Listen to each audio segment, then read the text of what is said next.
Hey everybody, welcome in. It's Sunday night. I'm Corey Miller here with Five on Your Side Sports Director Frank Cusimano, continuing our Sports Plus lives on Sunday night, just so we can still talk some sports with everybody, because we know you're missing it, because we're missing it just as much, probably a little more since we're around it. If you got questions, drop them in. I'm going to try and look at everything on Facebook, Twitter, and I think we're even on YouTube. I'll try and keep up with that too, but mostly Facebook and Twitter if you have questions. I know a couple people sent some things to Frank on Twitter as well. Very first thing right off the bat, let's get into this baseball proposal that we've been hearing about lately. The three different divisions, trying to play in home ballparks, home cities. What's the latest on that, Frank? Well, I think the bottom line is this, Corey. Major League Baseball players did not want to go and leave their families for 2 or 3 months. So the ideas of Arizona and Florida and everybody being quarantined and going to hotels, that wasn't going to work with the Players Association. So they ended it. And I'll get back to, the people who think, well, it's never going to happen. I mean, Bob Costas said there should not be team sports this year. The bottom line is the three people in charge, television networks, owners, and players, want to make money in the year 2020. They are going to make this happen. And I think this most recent proposal of 3 10-team divisions where you cut down on the travel, no fans initially, makes a lot of sense. You got to remember, Corey, at the end of this month, players won't get paid. They make almost $5,000 a day up until late May. And once that money runs off, they're going to have to find a way to getting paid. And I think this new plan will work.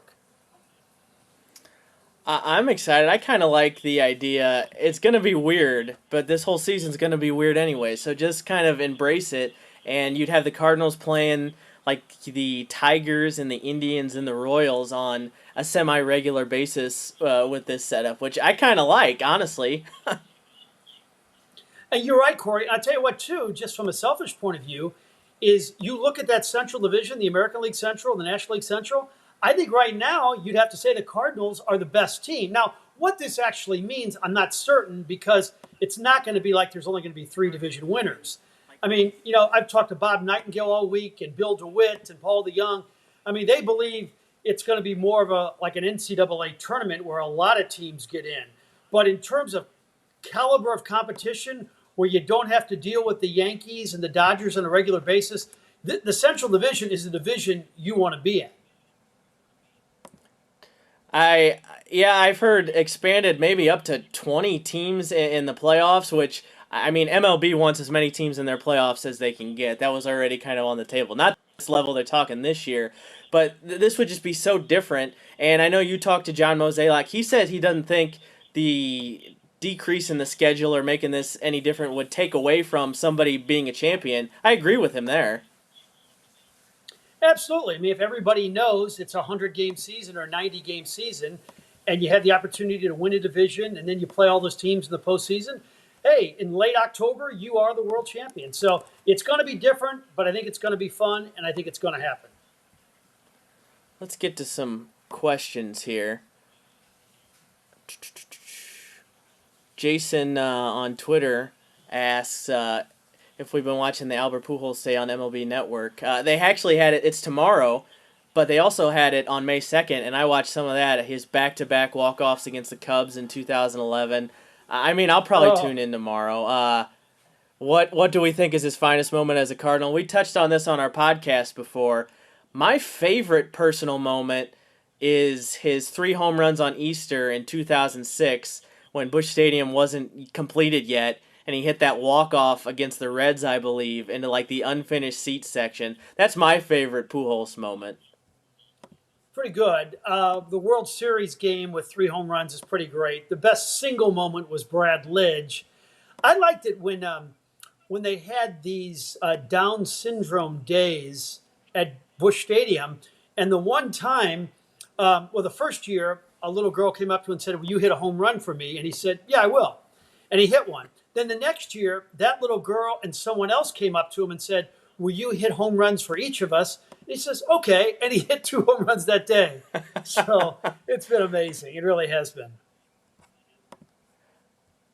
I mean, they've got. I'm glad they're doing this on MLB Network. They've got no shortage of moments to air, and I'm pretty sure they're doing the one from last year, which I mean, in person, Pujols moments I've seen in person last year was incredible. The ovations, but the home run in his return to Busch Stadium was pretty cool too. I don't think you ever see that many people standing ovation for an opposing player. That was pretty cool to be a part of. Yeah, and for him to respond in that series and deliver like he did, I mean, that was insane. And we had the David Freese home run in his last series at Busch Stadium. But Albert on cue, that was like McGuire-esque. He'd signed the contract and hit the home run or hit number 62 on the last day of the series or 70 on the last day of the season. That was just insane. All right, if you're just tuning in, I'm Corey Miller here with 5 on Your Side Sports Director Frank Cusimano doing some sports talk on a Sunday night. Since we're all missing it, and we used to do these at 8, but since The Last Dance obviously started on ESPN, we moved these up to 7:30 because that's must-watch television right now, and that's filling our sports hole, and I'm excited for... Let's talk about that real quick. I'm excited for the episode tonight. I think they're going to dive into the Dream Team. There's going to be some Kobe stuff, I know for sure. Tonight's episode should be pretty good. Yeah, I'm told like the first 15 minutes of tonight is supposed to be maybe the best 15 minutes of the 10 hours. I am so interested in it. I absolutely love it. We watch it as a family. Like Monique and Brooke are not huge NBA fans. They haven't missed 1 second of it. And yeah, tonight we're going to find out about the root of the Isaiah Michael feud. And I think, it's basically started with Isaiah at one of the All-Star games getting some teammates to not, to freeze out Jordan. And once you mess with Jordan, it's like, messing with John Gotti, you're going to pay for it. All right, we've gotten a few questions. I'm going to take one on Twitter and then Facebook. Che's agent asking us, what do we make of Eli Drinkwitz's recruiting right now? Man, that guy can't miss, especially in St. Louis. And the most impressive part of this for me is they got restrictions. They can't travel to do any of this recruiting. So he is convincing these guys from a distance to come and play for Mizzou. I'm super impressed. You've tweeted out and said, I don't know if anybody's had a better start to their career at Missouri than he has, just on paper, with all the excitement and actually getting guys to buy in so far. He must be the best Zoom interviewer in the history of television, because you're right. Those guys are not coming to Columbia. And Corey, here it is. He has the best player. He has the best quarterback. He has the best running back. He has the best lineman in the state. And then I talked with Darren Sunkett on Friday morning, and, he has 2 superstar receivers, Lovett, who could go to Alabama, and Lewis, who could go to Georgia. And, Sunkett wouldn't say definitively, but there's a real chance they are going to follow their quarterback, Tyler Macon, to Mizzou.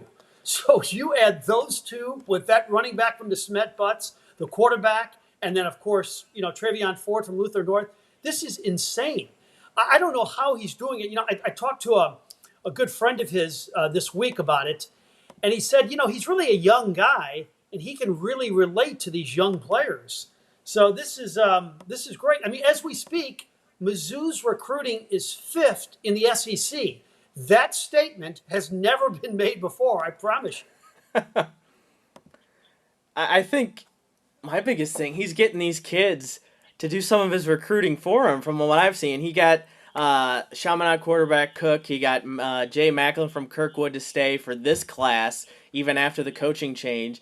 And now he's gotten these kids to talk amongst themselves and say, hey, we like what's going on here. You should come here too. And so I think he's getting the kids to get word of mouth around. And I mean, those kids are just as good recruiters as anybody nowadays on social media. So I think that's been a big part of it too. Yeah, that is a really good point, Corey. The kids are great recruiters. But what I just can't understand is sometimes these recruiting things are a little bit off if somebody's a 4-star, 3-star. But all I want to know is, in fact, I asked this to Darren Sunkett. I said, could this guy call Nick Saban right now, your wide receiver, and say, I'm coming, and Saban would say yes? And he said, absolutely. I mean, a lot of these guys get offers, but when it comes down to it, the coach really doesn't want him to say yes. They just have to make a lot of offers. In this case, it's legit. get to another question here on Facebook from Hal. Oh boy, who's gonna draw better in LA when it's SoFi Stadium, but he's calling it So Bad Stadium. I like that. Finally opens. Chargers or Rams? I mean, I think there's more I hate to say it. I do think there are more Rams fans in LA. It's not. I mean, we're talking about drops in a bucket here, but I think the Rams will draw better. But the Chargers are going to be the better team. It definitely looks like, at least in the immediate future. Yeah, I think the advantage the Rams have right now, Corey, is that our country wants to exercise social distancing, and I don't know if you've seen crowds at Rams games. They are exercising social distancing at all games because there's nobody there. So Oh, that's good. I'm gonna have to steal that. That was pretty good, Frank. I I do probably think the stole that, Rams are but I gonna. don't know. I mean, this is not getting any better for them. It seems like every day there's something new. You got Clay Matthews suing them for money, Todd Gurley calling them out on Twitter. The stadium's behind schedule and over budget. They got no first round draft picks. It just seems like every day something new bad is happening to the Rams, and it's just too bad, you know. Yeah, I feel terrible about that. You know, it's crazy too. This week, the 250th pick, 255 picks in the draft, got Orlando Pace's number 76. Now, you know, in Italian, we have this expression. It's called la mano fino. See this? It's called the fine hand, la mano fino. And that's exercising a little bit of class and being refined around the edges. You know, Kevin Demoff has none of it. You have one of the greatest offensive tackles in the history of football who wore that number, and you're telling me you're giving that number to a guy who's the 250th pick and may not even make your team? Have a little La Mano Fino, Kevin Demoff. I'm just hoping we'll get the chance to see Demoff and Kroenke or somebody related to the Rams in a St. Louis courtroom here soon. That's what I'm looking forward to. Yeah, I think it won't be till the fall of 2021. But let's face it, St. Louis has won at every step of the way in these court battles, including the latest by the Supreme Court. And Kroenke wanted to get it to an arbitration. It's going to be the home court advantage for St. Louis. And I would think that Demoff or Kroenke are going to, be on that stand at one time. I mean, let's face it, the key in this whole thing is Stan Kroenke real early in the morning at that plot of land where the stadium was built, telling Kevin Demoff back in his office, hey, I found it. I found the land where we can build the stadium. That seems pretty incriminating for the Rams.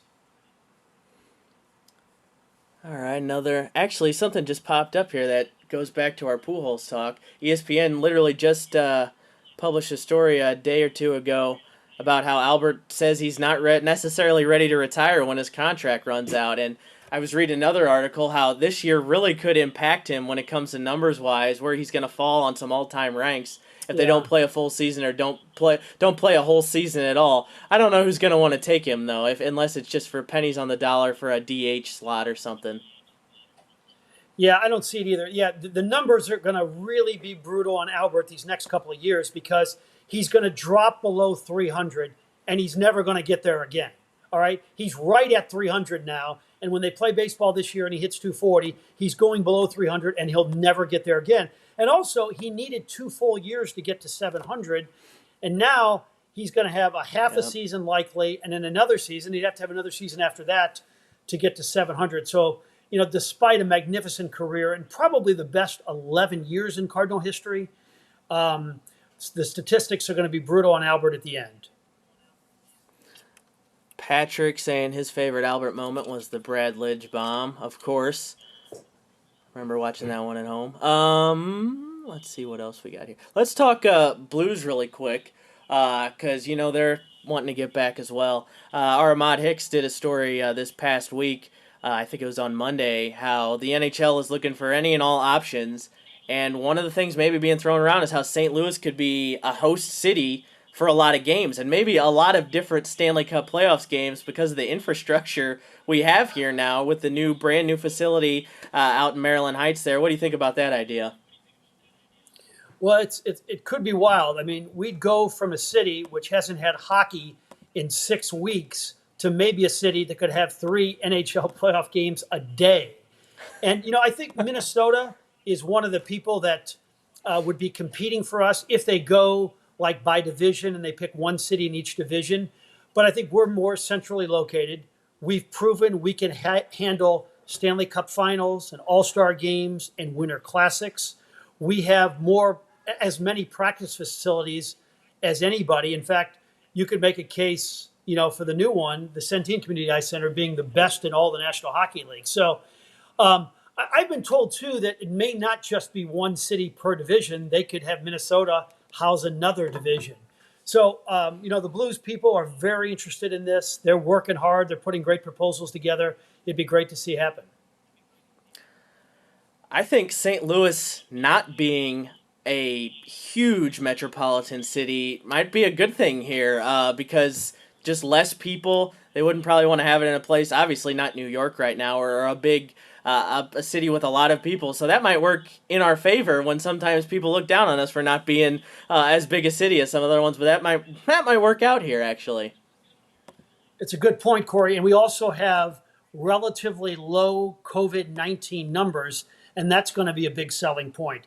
There's only so much I can say about it, but we've talked to Blues people, and they just simply tell us that they are working hard on this. And boy, from Armstrong to Stillman, they just have a really strong group, and I think they're really well respected by the NHL. It wouldn't surprise me at all. That would be really wild. Let's get to something else we wanted to talk about that made some waves at the beginning of the week, and it gave us something to talk about. So I was happy he kind of talked about it. That's Yadier Molina, the report in ESPN where he told one of their reporters, especially if this season is impacted, he's not ready to be done even though his contract is up. And we knew that before, but he had said at winter warm-up he doesn't want to play anywhere else. Now he's kind of changing his tune. He just wants to play, even if it's not here, he says. I think this is all just good for talk. He's going to be a Cardinal, and it's just he's not putting pressure on anybody, just putting it out there. But this is going to get done, right? Well, I think I'm not 100% certain. I mean, if he wants 2 years after this year, I don't know if the Cardinals are going to do that, especially at a high number. I mean, Bill DeWitt would love to have him retire here, and so would John Mozeliak. But there comes a time where you have to exercise what's best for the franchise, and maybe giving a 39-year-old Yadier Molina $16 million is not best for the franchise. So, yeah, I'm not 100% certain that, if Yadi is insistent on, 2 more years after this, he'll get it from the Cardinals.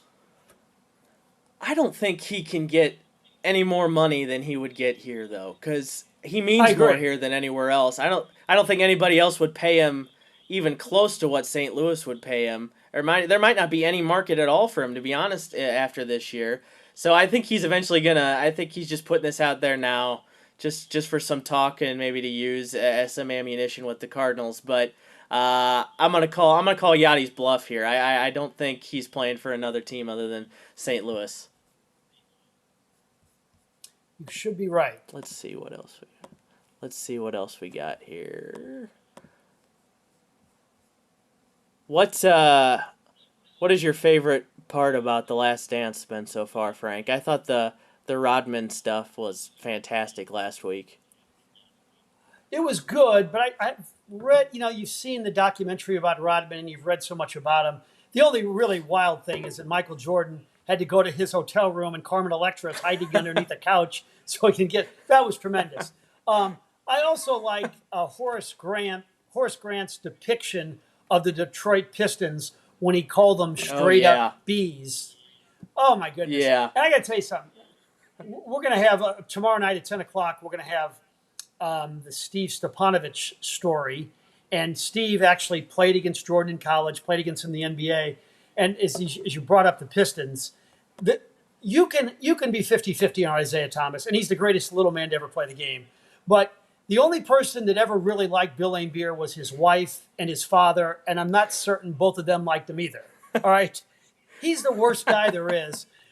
This is a true story. I think we've said it before, but Steve one time, wrestled him to the ground and knocked him down. The next night, the Pacers are playing in the Boston Garden, and McHale and Bird are in midcourt, and they say, "Hey, Steve, come here. We just want you to know we're going to pay your fine for knocking down Laimbeer." That's what a jerk Bill Laimbeer was. Oh, yeah, those Pistons did not look fun to play against. Last thing here before we sign off so we can watch episode 5 and 6 here. The border war is back. I'm very excited that Missouri and Kansas are renewing their football rivalry. They renewed basketball. That was the first step. Now they got football starting in 2025. I got to Mizzou 1 year late of seeing that rivalry, and I was so mad because growing up it looked like the most fun thing ever. Have you ever covered a Mizzou-Kansas game? What was it like? Oh, yeah. I covered the best Mizzou-Kansas game, the one in Arrowhead Stadium when Chase Daniel was magnificent. It was one of the best college atmospheres for a Mizzou game I've ever been to. The only problem is it's 2025. I mean, Yeah. I don't know. I may be on a golf course in 2025. There's. You know what you think you should? I put. Go ahead. I put this out to some of my friends, and we all are pretty high on Eli Drinkwitz. We think he's going to do great. We don't think he's going to get fired or anything. But by 2025, he could have already vaulted himself to another program by having some success. So we're talking about a series with a head coach who could not even be there in 5 years. So that is a little disappointing. Yeah, I would think, too, in this financially strapped era we're living in collegiate sports, that maybe you go to one of these schools that's on your schedule next year and say, look, we can't do this. We'll try it again some other time. We got to get a real interesting game in here and not Wyoming State Tech University. We need Kansas and Mizzou, in one of our games before the SEC, because that would create some interest, and that's what you need to be doing right now. I agree. I'm glad we're getting both the rivalries back, though. Illinois and Kansas both coming back to play Mizzou. Great idea. I think that's what makes college. I think that's what makes college sports the greatest, after all. And I'm glad Kansas was finally able to bury the hatchet on Mizzou leaving the SEC and come back and make some peace there. We got basketball this winter, though. Mizzou probably not going to do as well there as they do in football, but it'll still be fun. Yeah, I'm not sure if I really like that matchup this year in basketball. All right, I think we're going to cut it off here so everybody can go watch the next couple episodes of The Last Dance and enjoy their Sunday night. Thanks for tuning in, everybody. Well, we'll try and keep doing these as long as we don't have any sports to watch, just so we can have some place to talk about a little bit. Thanks for tuning in, everybody. Have a good Sunday night.